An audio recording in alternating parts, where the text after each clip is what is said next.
Ang sarap sa pakiramdam na may nagmamahal sa'yo ng sobra. Yung tipong isusubo na niya, ibibigay niya pa sa'kin. Sobrang na-appreciate ko yon. Hindi ko alam kung tama ba tong ginagawa ko. Ipaglalaban ko ba siya or babalik ako sa asawa ko?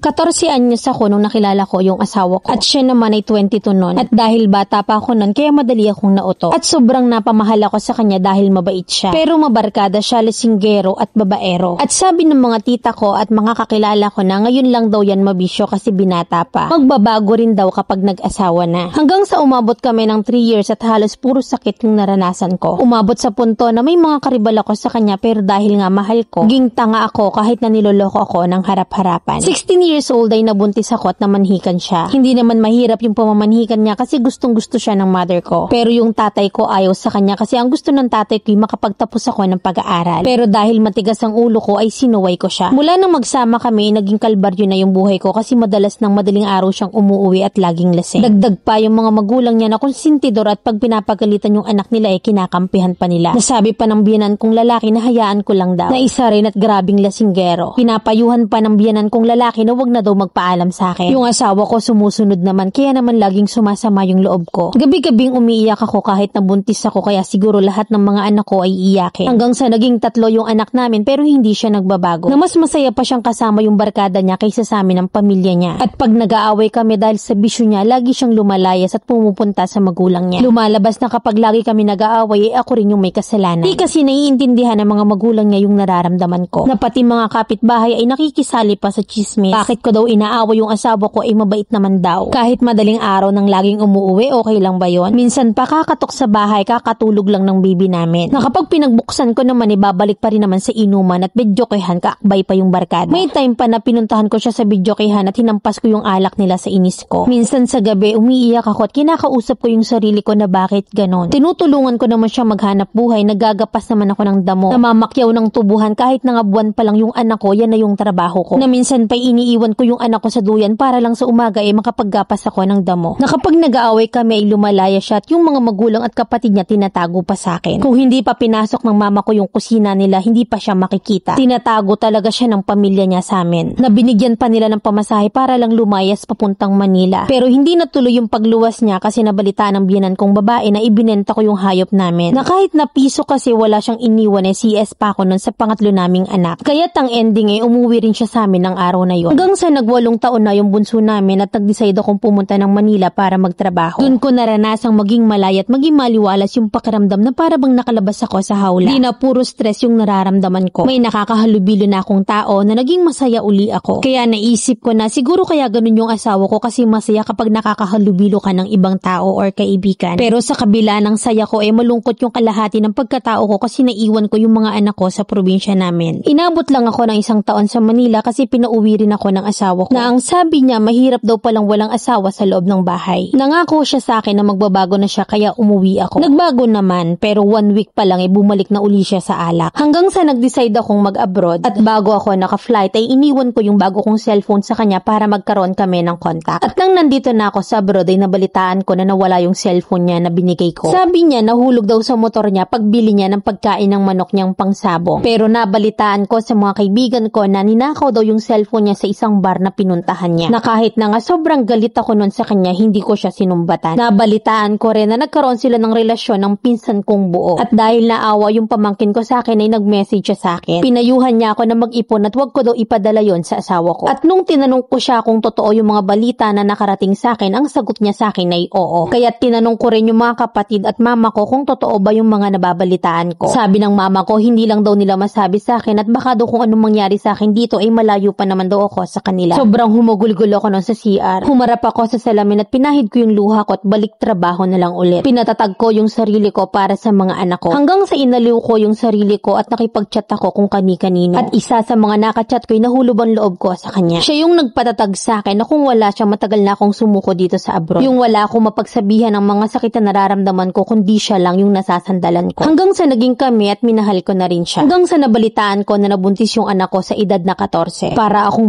namatay. Nabalitaan ko na napapabayaan niya yung mga anak ko kakasama dun sa babae niya. Pero pinagpatuloy ko yung buhay ko dito sa abroad. Ngayon nga 5 taon at mahigit na kami ng boyfriend ko. Naramdaman kong sobrang mahal niya ako, yung tipong isusubo niya na lang ay ibibigay niya pa sa akin. Nasa kanya ko lang naramdaman kung paano pinapahalagahan ng isang babae. At ang sarap sa pakiramdam na may sobrang nagmamahal sa'yo. Sobrang na-appreciate ko yon. Mami Len, tama ba tong nararamdaman ko? Ipaglalaban ko ba siya or babalik ako sa asawa ko para mabuo uli yung pamilya namin? Na kahit na nga napapagod na ako sa kanya. Ngayon ay 14 years old na yung bunso ko at patuloy ko pa rin silang sinusuportahan. Letter sender, BB ng Mindanao.